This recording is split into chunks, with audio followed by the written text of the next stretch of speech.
afinal de contas, o que precisa para a gente ser salvo? Se você está aqui nesse vídeo, você me segue aqui nesse canal, muito provavelmente você é uma pessoa que busca o Senhor. Você é uma pessoa que se interessa por esse assunto, né? Pela fé, pela relação com Deus, pela espiritualidade. Ou se você caiu aqui de paraquedas, não é à toa que você está aqui, então fica comigo até o final desse vídeo. Vamos refletir um pouco sobre esse assunto. Porque quantas vezes nós estamos na igreja, nós frequentamos uma igreja, até mesmo nós cristãos que vamos regularmente à igreja, e quantas vezes bate esse sentimento em muitos de nós? Ai, será que se Jesus voltasse hoje, será que se a minha vida acabasse hoje, será que eu estaria salvo? O que será que seria de mim na eternidade, né? Muitos têm esses questionamentos. E a gente fica pensando muito também nessa onda da igreja hoje em dia de falar sobre a graça de Deus, né? A gente sabe que a gente é salvo mediante a graça. O que é a graça? A graça é algo que é dado de graça, um presente, né? Digamos que você receba um presente aí, recebe um carro de presente, maravilha, já pensou? Que maravilha!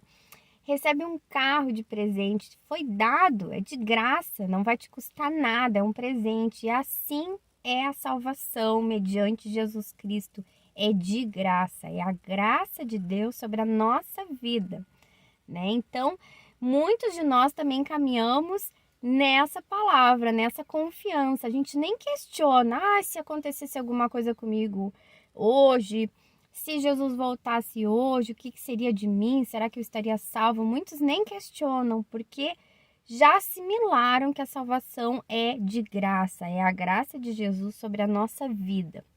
Mas existe aqui um porém, existe uma coisa assim muito complicada, que é a nossa responsabilidade, né? O que a gente faz com essa graça que a gente recebe? O que a gente faz com esse presente, com esse melhor presente aí que a gente recebeu? Melhor do que um carro, melhor do que uma mansão. Imagina a vida eterna, a vida sem fim, né? A viver sem fim, sem doença, sem tristeza, sem choro, sem morte. Imagine, que maravilhoso! Isso é o melhor presente que a gente poderia ganhar. E a gente já ganhou esse presente, está aí disponível para quem aceitar Jesus, para quem se render a Jesus, já está disponível a todos. Independente de cor, independente de classe social, olha que maravilhoso. Mas o que a gente faz com isso? O que a gente faz com esse presente maravilhoso? Com a graça de Deus, com a salvação? Qual é a nossa responsabilidade, né? Porque sabe, muitos de nós andamos aí na vida religiosa, na fé, andamos com tantas culpas, porque volta e meia a gente cai, a gente peca, né? A gente talvez está constantemente fazendo coisas que lá no fundo, né, na nossa consciência, e aqui eu coloco consciência e coloco entre parênteses Espírito Santo, porque eu creio que o Espírito Santo está sempre se comunicando ali com o nosso espírito, no nosso interior, nos mostrando que a gente às vezes erra, coisas que a gente deve consertar na nossa caminhada. Porque não é simplesmente assim, né? Aceitei Jesus, maravilhoso, é a graça, é de graça, tô salvo e deu. Existe algo que também é uma resposta nossa diante desse presente, diante dessa graça.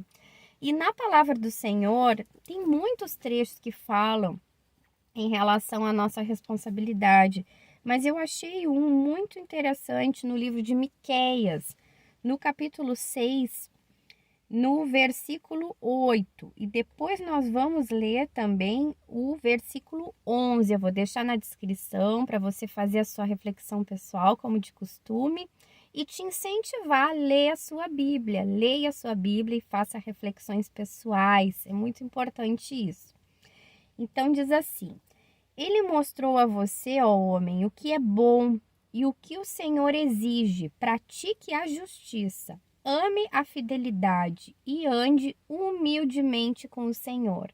Olha que palavra curtinha, objetiva, e que nos dá uma direção, nos dá um direcionamento sobre qual é o nosso papel, qual é a nossa parte, a nossa responsabilidade mediante esse presente, né? A nossa resposta diante desse presente da graça de Deus sobre a nossa vida. Pratique a justiça, ame a fidelidade e ande humildemente com o seu Deus. Às vezes a gente pensa, se a gente lê as palavras e pensa sobre as coisas, a gente não se aprofunda de maneira pessoal, pensando de forma objetiva na nossa vida. Porque quantos de nós, assim, vamos à igreja e continuamos cometendo injustiças nas nossas vidas, né? Às vezes, quem sabe você é uma pessoa que é um empresário, né? Tem uma empresa, tem vários funcionários e a gente sabe que a gente tá, claro, tá sempre visando o lucro, né? Uma empresa, o que ela visa? O lucro, não tem nada de mal com isso. Mas o lucro a que custo? Se de repente você é uma pessoa que não dá um salário digno para os seus funcionários, você tem um padrão de vida assim altíssimo, né? Que daria e sobraria para você proporcionar para os seus colaboradores uma vida mais digna. E você vê as pessoas ali chegando no trabalho cabisbaixa, sofridas, preocupadas com a questão financeira na sua vida.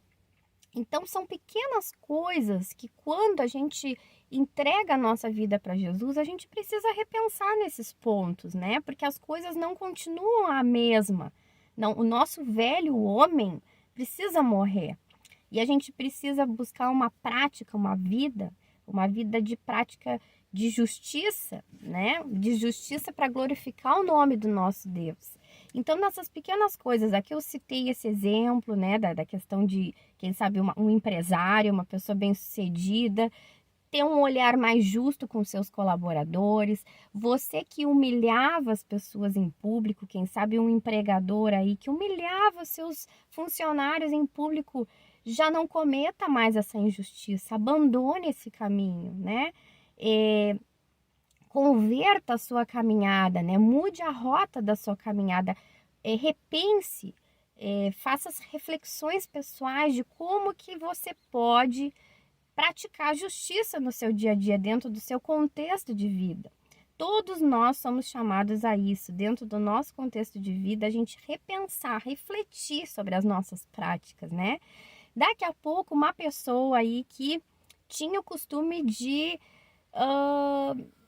aquele jeitinho brasileiro, né? Levar vantagem nas coisas, né? Ah, eu vou aqui furar essa fila, ou eu vou levar essa vantagem aqui nessa brecha aqui da lei, vou sonegar aquele imposto. Já não pratique mais isso, porque é algo que é injusto, é algo que não é agradável aos olhos do Senhor, não glorifica o nome do nosso Deus sobre essa terra. Então, olha como se a gente parar para só ler essa parte aqui e não fazer reflexões e não repensar a nossa vida, não levar na prática o que a gente pode fazer para praticar a justiça, para amar a fidelidade. Você que daqui a pouco era infiel, né, no seu relacionamento com o seu cônjuge, você era infiel talvez no seu trabalho, enganando as pessoas, roubando, qualquer tipo de infidelidade. Repense a sua caminhada, reveja a sua vida, faça reflexões profundas sobre o seu contexto de vida dentro da palavra do Senhor. Porque a palavra diz aqui, ó, e o que o Senhor exige? Pratique a justiça, ame a fidelidade e ande humildemente com o seu Deus. Também nós termos essa postura humilde diante de Deus, porque às vezes a gente acha que sabe tanta coisa, né? Às vezes o nosso orgulho, o nosso ego, a gente acha que já está dominando sobre a nossa vida, né? Quem sabe você é uma pessoa que tem aí condições financeiras, que tem uma vida estável, que tem uma família, e você pensa assim, tá tudo dominado, eu já domino sobre todas as coisas, e bate aquele orgulho, né, de achar que tá tudo resolvido.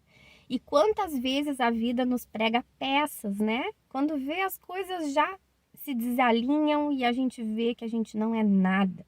A gente vê o quanto a gente é dependente de Deus, o quanto a gente precisa buscar essa presença do Senhor na nossa vida, essa dependência constantemente, como fala a palavra, em humildade com Deus, né? Reconhecendo que não somos nada, reconhecemos que carecemos da graça, carecemos do agir de Deus sobre a nossa vida. E aqui no versículo 11 também, um trecho para a gente pensar. Poderia alguém ser puro com balanças desonestas e pesos falsos? Fica essa reflexão para a nossa vida, né? Se a gente tem essa preocupação, se a gente faz esse questionamento pensando, meu Deus, se algo acontecesse comigo hoje, será que eu estaria salvo? Nós que daqui a pouco já frequentamos uma igreja e que a gente reconhece que se não fosse a graça de Deus sobre a nossa vida, a salvação de Jesus, não teríamos, né, a salvação. Se não fosse o sacrifício de Jesus, não teríamos a salvação. Nós reconhecemos esse ponto que é crucial para a nossa fé. Mas também reconhecemos que não adianta, não basta somente aceitar isso, né? Nós queremos agradar a Deus com a nossa vida, né? Nós queremos, olha, como fala aqui o Senhor, o que o Senhor exige? O que o Senhor exige em troca? O que o Senhor exige da nossa vida? E isso para o nosso próprio bem, não é porque Deus é um Deus carrasco que quer exigir algo de nós, é para o nosso bem, né? A nossa contrapartida. Né? Deus nos dá algo, em contrapartida, o que nós oferecemos? Oferecemos uma vida de prática de justiça, amar a fidelidade, porque isso é que Deus ama, isso é o que Deus que está no coração do Senhor. E a andar humildemente com o nosso Deus. E o questionamento, poderia alguém ser puro? Será que somos puros se nós praticamos balanças desonestas, pesos falsos, se nós damos sempre aquele jeitinho, jeitinho brasileiro, essa nossa cultura, né? Precisa tanto ser questionada, ser confrontada, essa cultura aí do jeitinho brasileiro, da vantagem, de tirar vantagem, que a gente possa fazer a diferença nessa sociedade, né? Que a gente possa confrontar essa cultura maligna aí do engano, da desonestidade, né, da falta de ética, da falta de moral, muitas vezes, porque isso se estende, às vezes, não é só em furar uma fila, né, se estende a toda uma cultura de corrupção na sociedade e, às vezes, até mesmo dentro das nossas casas, porque, às vezes, a pessoa que tem esse pensamento, essa mentalidade, ela vai justificando os seus erros, né,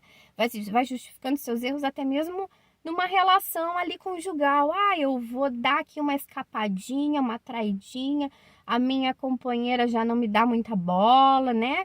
Tá sempre reclamando de mim, então aqui, ó, vou dar uma escapadinha, não tem problema nenhum. Ah, eu pago as contas da casa, eu mereço, eu vou ser feliz. Ah, o meu marido não me valoriza, eu vou dar uma escapadinha, vou lá para aquela outra relação, que aquela pessoa me valoriza, me fala palavras bonitas. Olha como a cultura do jeitinho brasileiro, né? A cultura desse engano, né? Dessa falta aí de referência, de padrão, né? De justiça, de fidelidade, acaba afetando as nossas vidas numa sociedade em geral e até mesmo dentro das nossas casas. Como a gente precisa cuidar isso e buscar uma vida correta, uma vida justa. Nós sabemos que não somos perfeitos, não somos, nunca vamos alcançar a perfeição nesse mundo, até a gente ser revestido, né, da glória, né, até a volta de Jesus, a gente não vai ser perfeito, a gente vai estar sempre lutando contra o pecado, lutando contra o nosso eu, contra a nossa carne, mas isso também não pode ser uma justificativa de viver uma vida injusta, de viver uma vida infiel, de viver uma vida longe dos princípios de Deus, do que Deus se agrada. Então, que a gente possa repensar, refletir sobre as nossas vidas de forma profunda, endireitar os nossos caminhos, né? Preparar as nossas vestes, o nosso rei está voltando. Que que a gente possa estar assim como aquelas virgens que estavam com as lamparinas preparadas para a volta do seu noivo, para encontrar o seu noivo. Que a gente possa estar preparados, né, com vestes limpas, adornadas, perfumadas, para encontrar o nosso noivo que está às portas. Se você gostou desse vídeo, passa para mais pessoas. Dá o teu like, também é muito importante aqui nesse vídeo, aqui no canal em geral. E se inscreve se você não é inscrito, vai ser um prazer caminhar com você para a gente fazer reflexões bíblicas sobre a nossa vida. Abraço e até o próximo vídeo.